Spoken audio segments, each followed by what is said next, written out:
The Seahawks turned in a second ugly preseason outing against the Bears on Thursday night. Where do a number of topics stand on our panic meter? Rob and I are going to be playing the game on our Monday episode of Locked On Seahawks. You are Locked On Seahawks, your daily Seattle Seahawks podcast. Part of the Locked On Podcast Network, your team every day.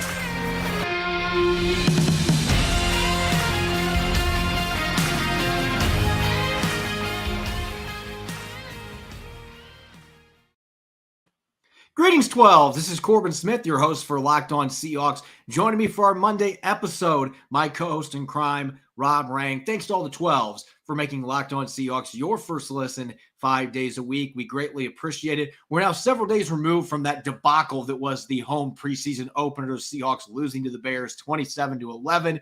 We're going to be dishing out our first Monday Musings, a deep dive into that football game, kind of to put a ribbon on it, so to speak. And then we can move on to the final preseason contest. And we're going to dish out our panic meter for the first time this season, looking at 5 different topics coming out of the first 2 preseason games. How concerned should Seahawks fans be about special teams play, the quarterback competition, a number of other topics? We're really looking forward to dishing out our panic meter numbers later in the show. Now for your lead story here on Locked On Seahawks. Only 5 days ago, the quarterback competition looked like it might be over before it actually got started. Drew Lock tests positive for COVID. He's not able to play against the Bears, misses a huge opportunity to start the game. Pete Carroll was planning to start him against Chicago. And so it really looked like Geno Smith was in the driver's seat, had a chance to clinch this starting job, maybe be named the starter coming out of that game Thursday. But here we are now 5 days later, Rob, and certainly things have went the opposite direction. Not all of it was Geno Smith's fault. He didn't get a lot of help in that game on Thursday night, but Drew Lock was back on the practice field today. He's feeling good. He was moving well, looked a lot different than last Tuesday when he was laboring just to get through that practice. And now it feels like with 5 days until that preseason finale that Drew Lock is very much still alive in this quarterback competition. Yeah, I think that he is. And the simple reality is that Geno Smith doesn't have a throwing touchdown over 2 different games, of course, a half of each of the 2 preseason games. And that is why that Drew Lock still has this opportunity, Corbin. And I think that it's unfortunate that we put all of that pressure on Geno Smith because, of course, he cannot single-handedly control Seattle's offense. He can throw the football. He can't catch the football. He can't block. He can't, be the running back in a situation, and play all those different roles, obviously. And so Pete Carroll's talked about it. I mean, he needs a little bit of help. And there was just so many, moments where Seattle literally and figuratively dropped the ball or got false starts or things of that nature that basically just ruined whatever opportunity that Geno Smith had to develop any type of continuity on offense and get into a little bit of a rhythm. And so, but at the same time, there were throws that Geno Smith was unable to make, and the proof is in the pudding. You've heard me say it a million times. He has to lead Seattle's offense to points, and his inability to do so, fair or not, has still allowed Drew Lock this opportunity. And as you said, Drew Lock was impressive during Sunday's practice, and so I'm very curious to see if he is able to string together a series of impressive practices in a row, perhaps get that starting position that I think most of us assume that he is going to have in the preseason finale against the Dallas Cowboys. And then who knows, if he has a big performance there, then maybe he develops enough momentum to swing it over so that Drew Lock is the starter against Russell Wilson in week 1. Pete Carroll talked about it after Sunday's practice, made it clear there was never any confirmation that Drew Lock was going to be starting this game against Dallas, but they've had to change their plans because of what happened here with him contracting COVID and being out for 5 days. They probably weren't planning to make this third preseason game that major audition for him, but now the opportunity is there, and Geno Smith just did not do enough in this game on Thursday. And again, it's not all on him. There were some crucial drops on several of those drives that if the ball was caught the way it should have been, maybe Seattle goes down and scores points and we're having a different conversation today. But there were some missed throws. There was the sack where he tripped on the running back's feet. That, to me, falls on the quarterback. It's a bumbling mistake, and it's unfortunate. But there were certainly mistakes made by him. And you look at the practice on Sunday. Drew Lock did not throw any touchdowns. He didn't lead any touchdown drives in the red zone period. Geno Smith threw a touchdown to Tyler Lockett. He also had a bomb to Bo Melton to DK Metcalf down the left sideline. Bo Melton caught his from Jacob Eason later in the practice. But Geno Smith had more explosive plays, more highlight plays, and yet you could tell that Drew Lock was feeling more like himself. He was moving around the pocket well, made some nice throws while under duress in the blitz period in the red zone, and had a couple plays that probably would have been touchdowns, but John Reed made outstanding pass breakups coming back from a groin injury. He might have been the best defender on the field for the Seahawks in this particular practice. It seemed like he was getting his hands on everything. So kudos to John Reed for making plays on really good passes to DK Metcalf and Tyler Lockett in the red zone period and denying touchdowns to those star receivers. It was more about the defense in those plays than Drew Lock. I thought he looked pretty good on Sunday's practice. And so certainly he can build some momentum off of that. It's a lot different situation than I anticipated we were going to be in a week ago, because I really thought that this competition, there wasn't going to be time for it to really still be a competition. But I think the thing that I didn't even pay close enough attention to, Rob, is you've got 16 days after that preseason finale until Denver comes to town. You've got more than 2 full weeks that you're going to be able to get practices in. Pete Carroll doesn't have to rush to make a decision on who's going to start at quarterback. And so, if anything, that benefits Drew Lock more than anyone in this situation, because he can get more practices, and that's more of an opportunity for Pete Carroll to get that trust and want to have Drew Lock out there. I still think he's waiting to see what does he do, where does he fit in with this offense, and until he started a preseason game and you really get that extended look, you can't answer that question. So the ball is still in his court. I just didn't expect that we'd be having that conversation the way things looked 4 or 5 days ago. Yeah, neither did I. But of course, as Pete kind of mentioned, COVID changes everything. And that's the thing. I think that it's most likely that Seattle was planning on starting Geno Smith in the first preseason game, planning on starting Drew Lock in the second preseason game, and then whoever was, maybe leading at that point probably would start the third preseason game, and then very likely the regular season starter against Denver, regular season opener against Denver, of course, but. Again, things were kind of thrown a curveball once Drew Lock, tested positive. And I do, again, expect him likely to be the starter against the Dallas Cowboys. It's going to be interesting to see what he is able to do and develop any kind of momentum. But as you said, I think this is a good point. The extra time, those 16 days between the preseason finale and the regular season opener, does give Drew Lock more time than maybe he could need. But I also think that it's important not only for Drew Lock individually, but for the Seahawks specifically. And as you said with Pete Carroll, he doesn't have to announce to anybody who his starting quarterback is. And why would he? He has a tactical advantage over the Denver Broncos at this point, Corbin. So, you know how Pete Carroll is. He is going to turn every bit of pessimistic kind of stuff into something optimistic and something positive. I think that he's looking at this as a positive at this point. The Denver Broncos have no idea who is going to be starting at quarterback. Maybe Seattle doesn't either. But still, the point is that does leave Denver a little bit more off balance from a planning perspective. And that's all you can hope for at this point. Yeah, I think that is a valid point there, that as long as Seattle is being guarded here and they're being coy about who's going to start, I'm sure the Broncos are probably looking at this as Geno Smith is going to be the starter based on the reports that have come out of Seattle. And to this point, he has been the guy for most of the first team reps. But Sunday, that was really the big change here, is they didn't pick where things left off necessarily, because Drew Lock was getting all the first team reps last Tuesday before he tested positive for COVID, but he and Geno Smith split the first team reps, and it was pretty even. So that is still a departure from what the first 3 weeks of training camp looked like. So the competition is still very much on. That's the point here. Drew Lock is alive and well in this battle to be the starter in week 1.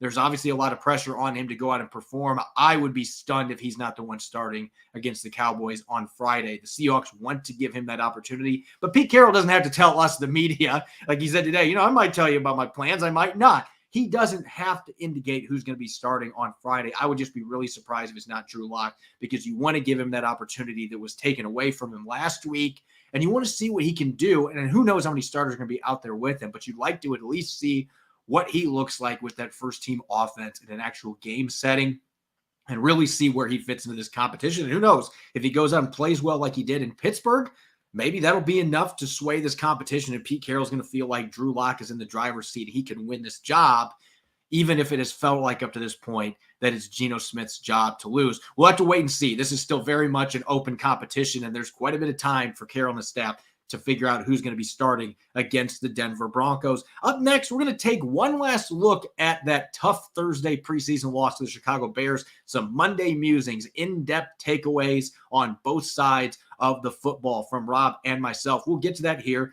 in a moment. BetOnline.net is the fastest and easiest way to check in on all your betting needs. Find all your favorite sports and events, the number one online source for odds, lines, and games. Find reviews and news for every league, whether it's Major League Baseball, NFL, NBA, NHL, combat sports, esports, or even golf. BetOnline continues to be the top online resource for all your sports wagering information, from live in-game betting to scores to podcasts. They have you covered. Head to BetOnline today or use your mobile device to learn more about the action happening today. BetOnline, where the game starts.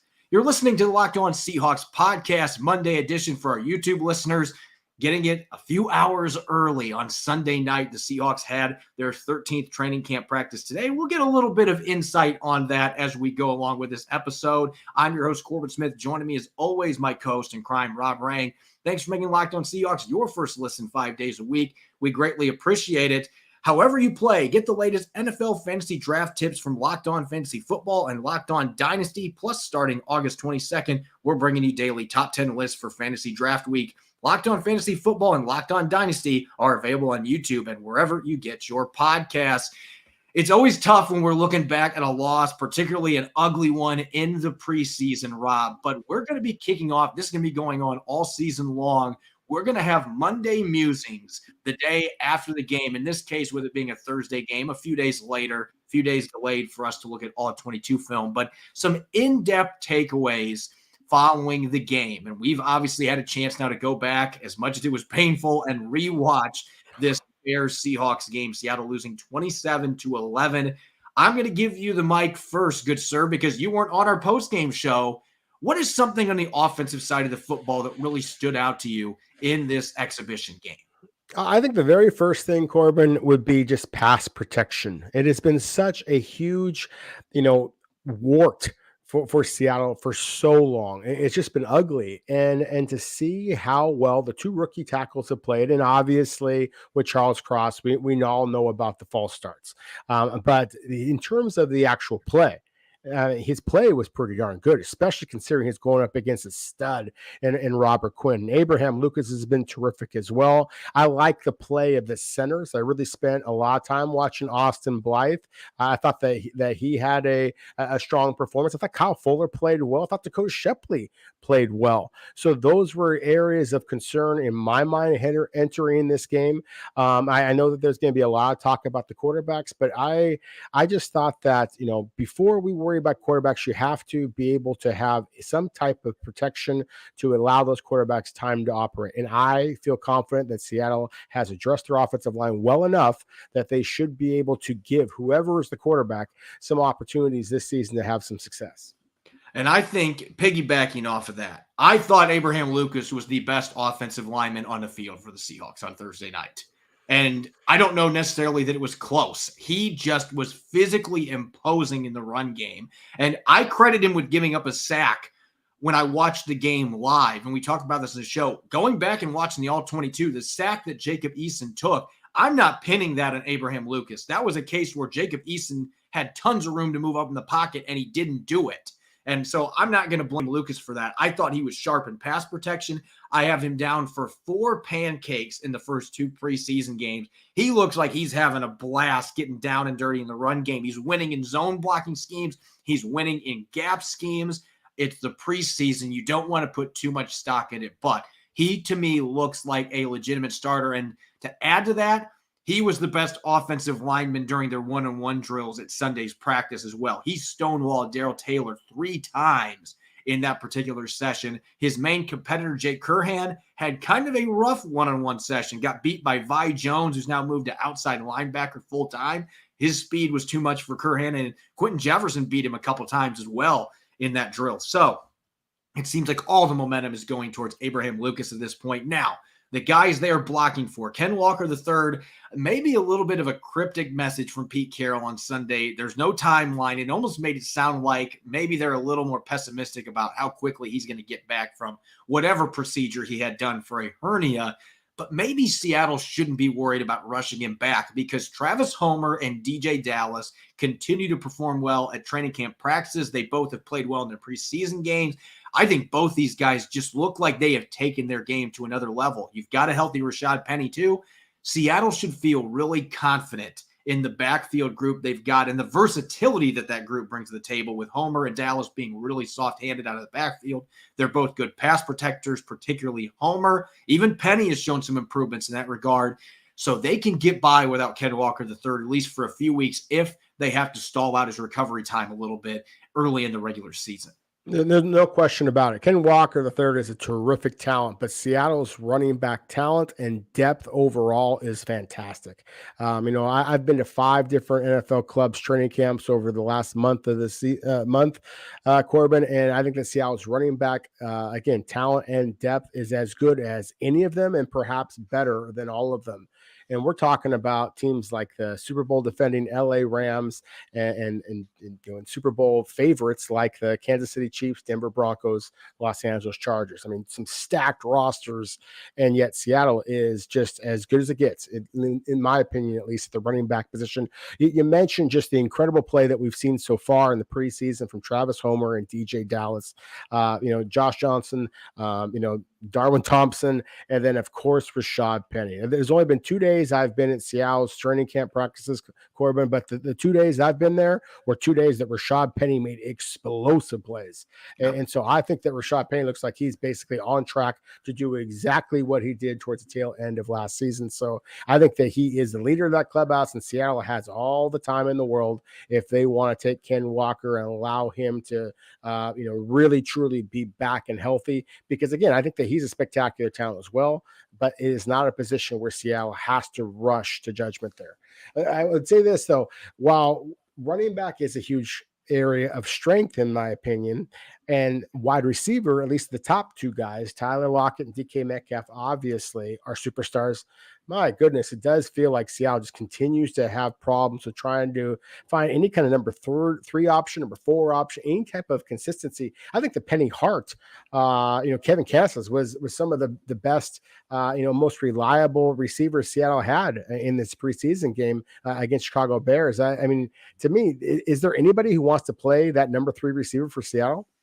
We were just talking about how Drew Lock kind of was a quiet winner by not playing in this game Thursday. I think D. Eskridge was just as big of a winner because he was back on the practice field Sunday and he was running fast, looking explosive. He was limited, but they did get him some reps in team sessions. So that is a big step forward. But Seattle doesn't have to rush him back because Freddie Swain, with that atrocious drop that he had on the first drive on Thursday night, that was one of the worst drops that I've ever seen. The ball was perfectly thrown by Geno Smith. It would have been past midfield. He's had a rough training camp to this point. And then you've got players like Derek Young and Bo Melton who have shown things as rookies, but they've also been very inconsistent, particularly Melton. He's had the issues with dropped passes. Penny Hart was quiet until this preseason game. Seems like he's kind of picked things up. Marquise Goodwin is banged up. So it really has not been a situation where another player has come out and just seized that number 3 or even number 4 receiver spot. So D. Eskridge sitting there laughing like, I'm good. I just need to be healthy for week 1, and I'm going to be the number 3 receiver. Nobody else has been able to really put pressure on him. And so unlike the running back spot, that is an area you feel like there's a lot of talent in that receiver group, and we've talked about it a lot, but you've got to play to that talent level, and there just hasn't been consistency. There's been some injuries, Cody Thompson going down, obviously Marquise Goodwin, as I mentioned. So that is certainly an area where the Seahawks are hoping this 3rd preseason game, they're going to get a lot more production overall from that receiver group. And maybe somebody can step up because to this point, who knows what that pecking order is going to look like behind DK Metcalf and Tyler Lockett. I guess there's a reason those guys are making so much money and the rest of the receivers in the roster are not making very much money because there is a very wide gap between those 2 superstars and everybody else that's on the depth chart. Now, going to the defensive side of the football, I don't want to stack on one player too much, Rob, but sometimes you watch film and usually it's like, it's not as bad as you thought or it's not as good as you thought. Marquise Blair played as poorly as I thought he did, if not worse. And I don't like piling it on because I think Marquise Blair has a lot of talent. And without the injuries, who knows where his trajectory is at this point. But he's playing on the final defensive drive in the second preseason game in a game that they're losing by double digits. That is not a good omen. And you look at the production. Yes, he had 8 tackles in the game, but I counted 5 blatant missed tackles. And there were several others where he took poor pursuit angles. He doesn't wrap anybody up. He hasn't been really in the slot cornerback competition at all either. It really feels like right now he's clinging onto a roster spot because of his draft status and the fact that Seattle believes maybe, coming back from another knee injury, maybe he just needs a little more time and he'll turn it on. But right now it has really been a struggle. I think he is in legitimate trouble to make this 53-man roster. Yeah, I 100% agree with you. You cannot miss as many tackles as Marquise Blair missed in the second preseason game and not be in serious jeopardy of losing your position, especially when, just like that running back position we talked about before, as a position of strength safety, I think it is arguably as strong as running back and certainly Seattle's strongest position on the defensive side of the ball, in my opinion. And Blair has left himself very, very vulnerable. And as you said, we're not in the habit of piling on a player, so I'll give him some kudos. I mean, on the opening kickoff, there was a forced fumble there. Pittsburgh recovered the ball back, Chicago recovered the ball back, but it was Blair that was able to punch that ball out, and it's because that he tackles the way that he does. He leads with those shoulders so much, and sometimes the crown of his helmet is unfortunate. We saw with yet another penalty in this game, but still, it is that violence. He is a true striker, and sometimes that results in forced fumbles. And it's that type of appeal, that type of aggression that likely would lead to some other club signing Marquise Blair if he was cut from the Seahawks or even try to be put on their practice squad, because he does have that talent. He was a second-round pick, as you referenced, but at the same time, especially in Seattle's system that really relies on open field tackling. Pete Carroll is as bullish on open field tackling as any coach in the NFL, and Marquise Blair has to be better. If we don't see a significant turnaround, similar to what we saw in terms of defensive turnarounds, or in terms of impressions made in that game. What about the turnaround from Tariq Woolen, by the way, was terribly tackling in the first game, and then comes back and makes some very nice tackles, by the way. So I would say that the Blair still has his opportunity, but certainly has to be much, much better than he was in week 2. He was playing with the scout team on defense on Sunday, though. Again, it doesn't feel like things are trending in a good direction for him. And it's not just the missed tackles. It's the way that he's doing it. And yes, the big hits, forcing fumbles, like that's all fine and good. But if your tackle rate is only like 45% or whatever it ended up being in this game, you can't have that. And then Josh Jones continues to make plays. That has just put so much pressure on him. Building off of that, the slot cornerback position, I don't necessarily think that the Seahawks should be concerned about it because there are some intriguing candidates there, but you don't have Ugo Amadi anymore. Marquise Blair really has not been in the mix, at least from a traditional slot corner sense in training camp. On the outside, it seems like it's a good problem. We'll figure out who the starters are going to be, but we're going to be happy with it, with whoever ends up winning those jobs. The slot corner, though, Justin Coleman had a very up and down preseason game against the Bears. There were some plays that he gave up some significant yardage, some missed tackles. We haven't necessarily seen consistency from him in his second tenure with the Seahawks. I thought Kobe Bryant looked pretty good in the slot playing that position, and yet he didn't get any first-team reps on Sunday at the slot cornerback position or on the outside. So it doesn't necessarily seem like the Seahawks are planning to go that direction, at least for now. So it's anyone's guess what's going to happen at that slot cornerback position. Maybe Blair can play himself back into it, but that looks like another position where there are some question marks. Who is going to be the guy when we get to that season opener? When we get to the season opener, I still think it's going to be Justin Coleman, just because he's the kind of the incumbent. Obviously, it's been a couple of years removed since when he was in Seattle, but still, that's where he's kind of cut his teeth, is at that nickel spot. I've been really encouraged by Kobe Bryant, as you mentioned, another solid performance in the game as well as on Sunday's practice, and then John Reed, made some nice plays in practice. He's been out a lot, so I don't know that Seattle is going to use him at both inside and outside, but he does have that experience in the past, and he has shown some things. So, yeah, I think it's a little different than what we talked about at the number 3 wide receiver position. I think that Seattle feels pretty confident in their nickel corners. It's just you're hoping to see one player kind of step up and pull away, whereas it's not been the collection of miscues that we've seen as far as Seattle's secondary or second and third place receiving core.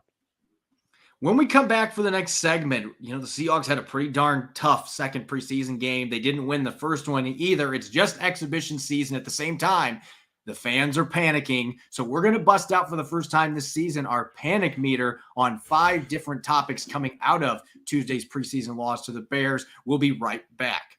You're hanging out with some friends and putting back a few drinks. A few becomes a few too many. As the evening comes to an end and people start to head out, you think of calling for a ride. But nah, you live nearby. You can make it home okay. It's no big deal. What are the odds you'll get pulled over anyway? And even so, what's the worst that could happen? Your insurance goes up, you lose your license, you lose your job, you total your car, you kill someone. Everyone knows about the risks of drunk driving. The results are tragic and often deadly. However, that still doesn't stop everyone from getting behind the wheel while under the influence. That's why police officers are out there right now looking for impaired drivers on our roads to save lives. So if you think you're okay to drive after a few drinks, think again. Play it safe and plan ahead to get a ride. It only takes one mistake to change your life or someone else's forever. Drive sober or get pulled over. You're listening to the Locked On Seahawks podcast, Monday edition. I'm your host, Corbin Smith. Joining me for today's show, my co-host in crime, Rob Rang. Thanks to all the 12s for making Locked On Seahawks your first listen 5 days a week. And make sure to check out the Locked On Fantasy Football podcast for your second listen.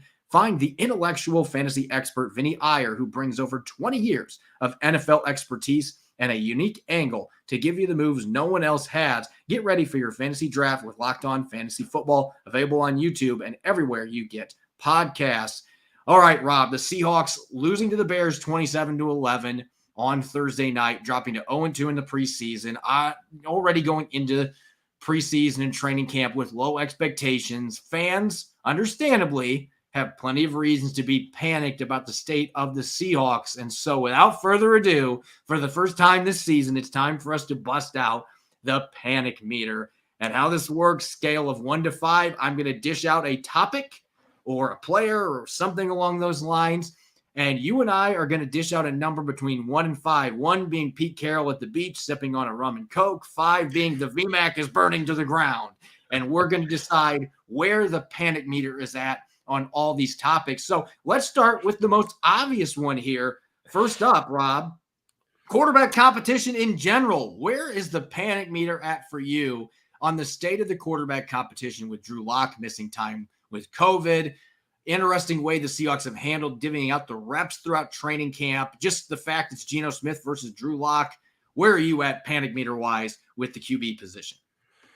It's kind of ironic that I'm going to use the number 3, but that's where I feel like Seattle's panic meter should be at the quarterback position. It is not full-blown panic attack and, oh my goodness, thank goodness that you have these 2 first-round picks next year. And that's part of the reason why I don't think it's a reason to panic. Also, I have been encouraged, despite what the statistics say, I've been encouraged by the accuracy and the poise by Geno Smith. He has basically had everything falling down around him and yet still been fairly successful, at least if you're just evaluating him on the caliber of throws and things like that, not just the silly numbers that people who don't know much about football like to tell you is so important. And I remain very, very intrigued by Drew Lock's talent. But at the same time, if you were to ask me if can either one of these quarterbacks lead Seattle to a 500 record, I don't know that that's the case. So I certainly can't argue that this is not an issue. So again, I'm going to go right down the middle, at least this first one. I would agree with you. I think this is the biggest area of concern for the Seahawks. And I would say that this is something that needs to be a concern, a 3, but not overblown panic like a 5. I don't think you and I are going to agree on a lot of these, but I'm kind of feeling the same way. I'm going to go with a 4 just because there are the concerns with the ceiling for Geno Smith. You like the throws he's making. He made a lot of really smart decisions the other night. I just don't know how much higher the ceiling can go with him. He's going to be able to run your offense. He's going to know the offense inside and out. He's got a good rapport with DK Metcalf, seems to be building one with Tyler Lockett. The coaching staff trusts him.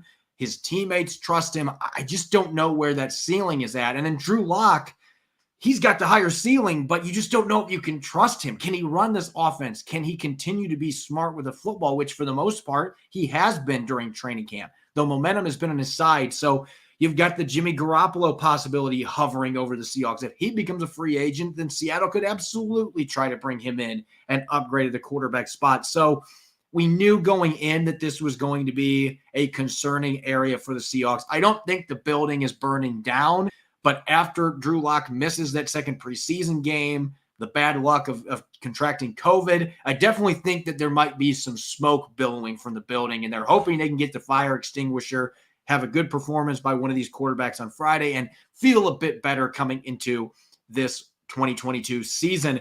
Up next, staying on offense, false start fever. Charles Cross with 4 of them in one game against the Bears on Thursday night. Also had a holding penalty, so 5 penalties total. Where are you at on the panic meter with Charles Cross and just this offensive line in general that's had issues with false starts throughout training camp and the preseason? Corbin, right now on August 21st, my panic level is a 1 on Charles Cross's false starts. We have another performance like that, then that panic level will absolutely skyrocket. The fact that it was a home game and he had suddenly these false start issues after not having those types of issues during the training camp practices that I have seen in his 2 seasons as a starting left tackle in the SEC, going to some very loud, very formidable locations. Never saw this as an issue. And so that's why I'm not overly concerned.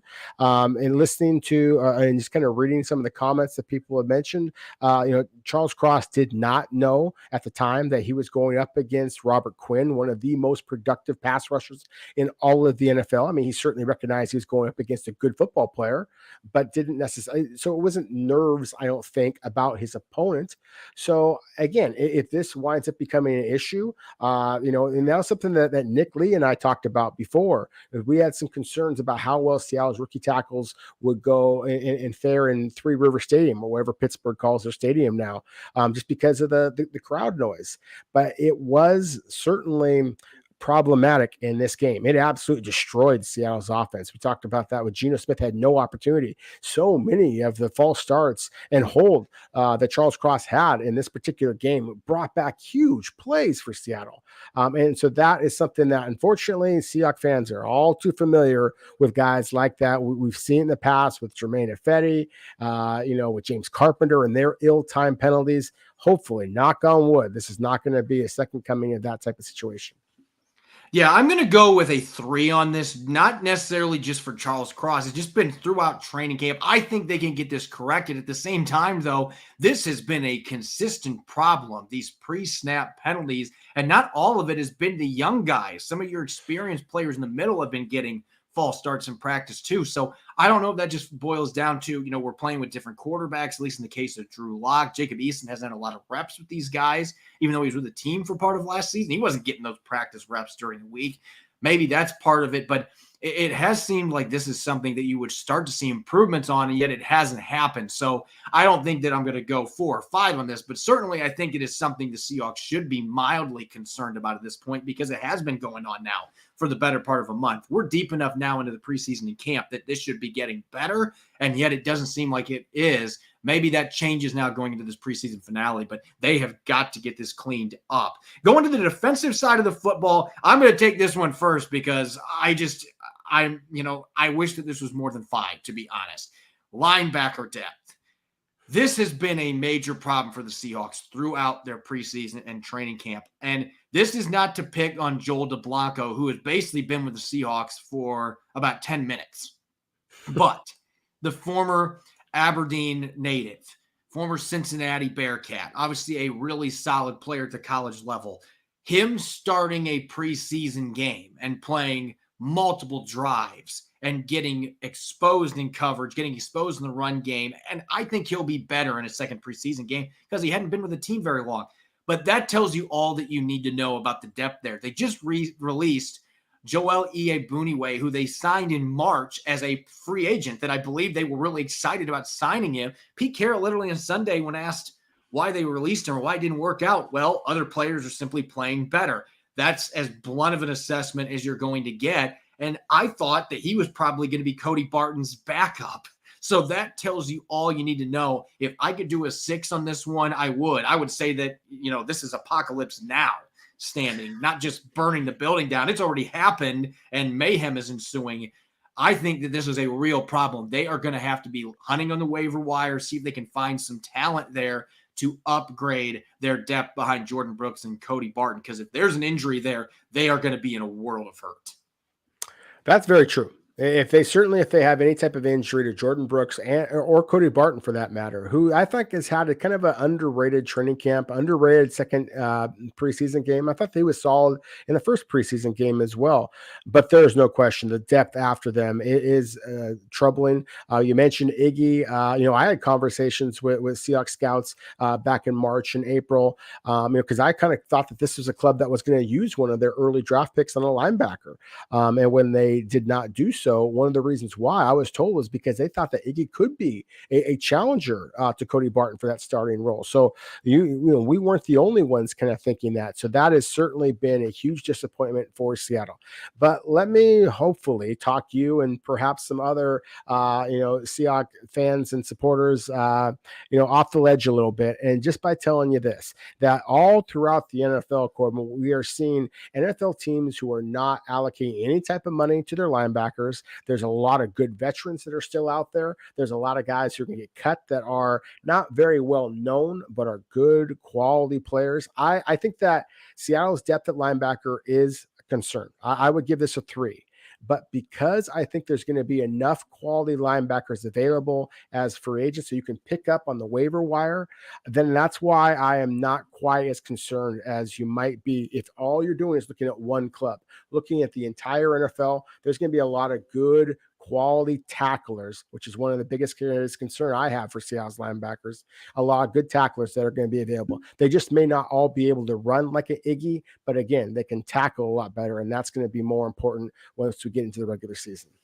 That was a perfect segue into our next one, because these first 2 preseason games, the Seahawks have had so many problems getting ball carriers to the ground, tackling woes galore at all 3 levels of the defense. We've seen Darrell Taylor missing tackles, Marquise Blair missing a bunch, the linebackers collectively missing a lot of tackles. Part of the reason that Iyiegbuniwe doesn't have a job anymore, I believe, is because of the missed tackles on special teams and defense from him, the poor pursuit angles. And yet I'm going to go with a 1 on this one. This might surprise some of our listeners because I've been bringing this up so much, but I just have faith in Pete Carroll and his staff, and already seeing on Sunday, they brought the gymnastic mat back out. Finally, let's work on, we're not getting guys to the ground, but as close as we can while doing high impact hitting, working on technique work, wrapping.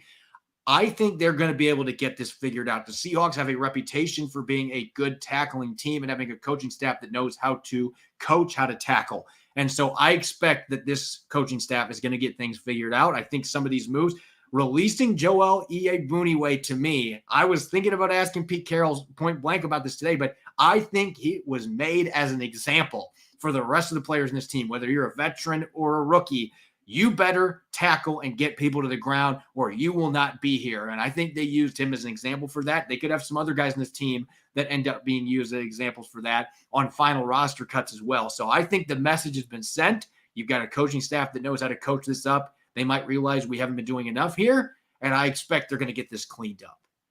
Yeah, I agree with you. I actually gave this a 3 as far as I think that it is a concern, but it was been so ugly over these first 2 weeks that I think that frankly it deserves a 5. But it's the same reason that you just said. You have faith in Pete Carroll. I think a perfect example of that, and I mentioned this a little bit earlier, just the improvement I saw from Tariq Woolen.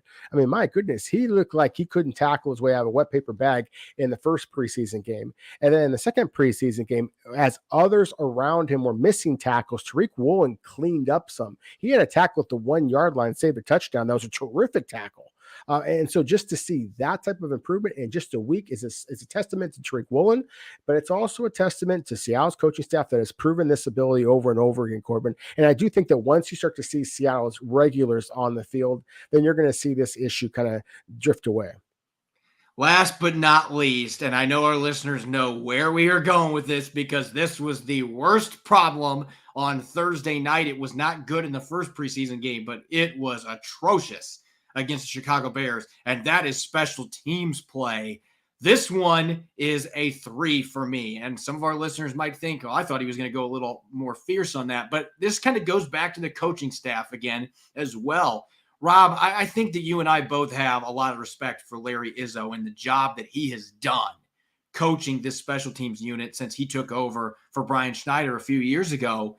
And he had to be wanting to rip his hair out in Thursday's game, just watching the lack of execution, not handling assignments. Again, I hate to keep picking on E.A. Booneway, but the pursuit angles that he had, or the poor pursuit angles at that, on that punt return by Velus Jones that went for 48 yards, like, those are textbook plays that you put up as bulletin board material for the rest of your team. Like, you play like this, you will not be here. And I just think the way that he coaches, the faith that the players have in him, you got a lot of young guys that are just figuring out how to play in the NFL. They're playing in special teams. They're going to eventually have things click. And so I think this is going to be a process. They're not going to be great early in the season on special teams, but with the young talent they have, the rookies contributing, some of the veterans like Nick Bellore that are still here, I don't think it is time to push the panic button thinking the building's on fire or even smoke coming out. I think it's certainly a concern, but it's something that this team has shown they can fix with Larry Izzo at the helm. I agree with you. I think that they're going to fix it. I just don't know they're going to fix it in a week. And now they're going to be going against Dallas Cowboys, and they got a return man, Kevontae Turbin, USFL, player of the year MVP, and then wound up taking a kick and a punt back for touchdowns for the Dallas Cowboys on national television this past week. And he's going to be playing at home now against the Seattle special teams unit that, as you just explained, has really struggled. So I do have a great deal of confidence in Larry Izzo and a great deal of confidence in Seattle's ability to find quality tacklers, and whether they be on their roster right now or on the waiver wire. As I mentioned before, at that linebacker position, I do think there's going to be a lot of good football players out there. I expect Seattle to really be looking at that waiver wire and adjusting their roster even more than we've seen in past years. And they've been very busy in past years. But again, I do think that the Dallas Cowboys right off the bat, in this upcoming game are going to be a pretty formidable opponent, and the Denver Broncos are as well in the regular season opener. They've got some pretty talented return men also. So that is a concern for me. This is a 3 again. And it's one that I again, as you said, I have confidence that Seattle's going to be able to fix this situation. But let's be real. This is not as gifted of a team as we've seen in the past. It's faster, but it's not necessarily as reliable open field tacklers. And so those type of miscues really show up on special teams.